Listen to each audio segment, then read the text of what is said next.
When you can't tell the difference between a New York strip and a filet mignon, there's no better person to turn to than your local butcher. Well, for the grill, you want to go pick out something that's either from the loin or from the rib. This will be the best steaks for the grill. I'm going to look for a nice marble of fat inside of it.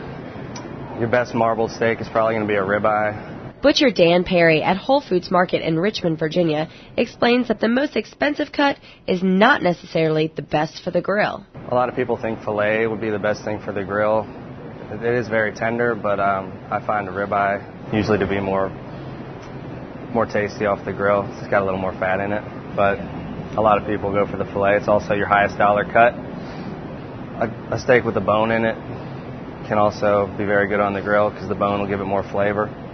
Perry also says to look for fat around the edges of the meat. The fat protects the meat from drying out during cooking and also adds flavor.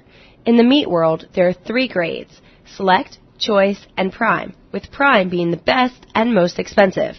Meats are graded and priced according to the amount of marbling or fat throughout the cut.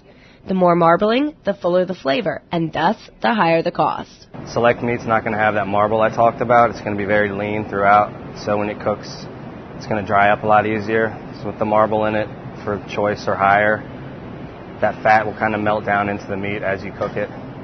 Just gives it a more tender, juicy flavor. If you want a leaner cut of meat, a marinade is a great way to keep the meat juicy. Marinades can be okay for stuff like London broil, leaner stuff that's a little more tough. But I recommend just using a dry rub and getting the full flavor of the meat.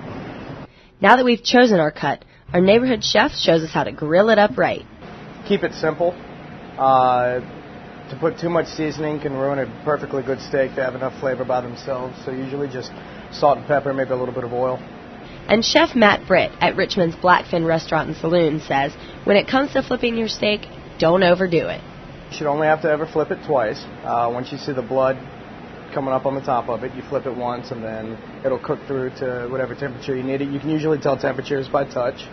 And I wouldn't eat anything over mid-rare. But take it from the butcher. When it comes to food safety, you always want to make sure your meat is cooked thoroughly, and you can get that only when the grill is hot. You want to get the grill real hot so you can sear the outside of the steak on each side, so that'll hold in the moisture. So you want to make sure your grill's nice and hot, like maybe 400 degrees or better. So now you've bought your beef, you've cooked your beef, and now it's what's for dinner. A great way to tell if your meat is cooked thoroughly is to use a meat thermometer available in most grocery stores.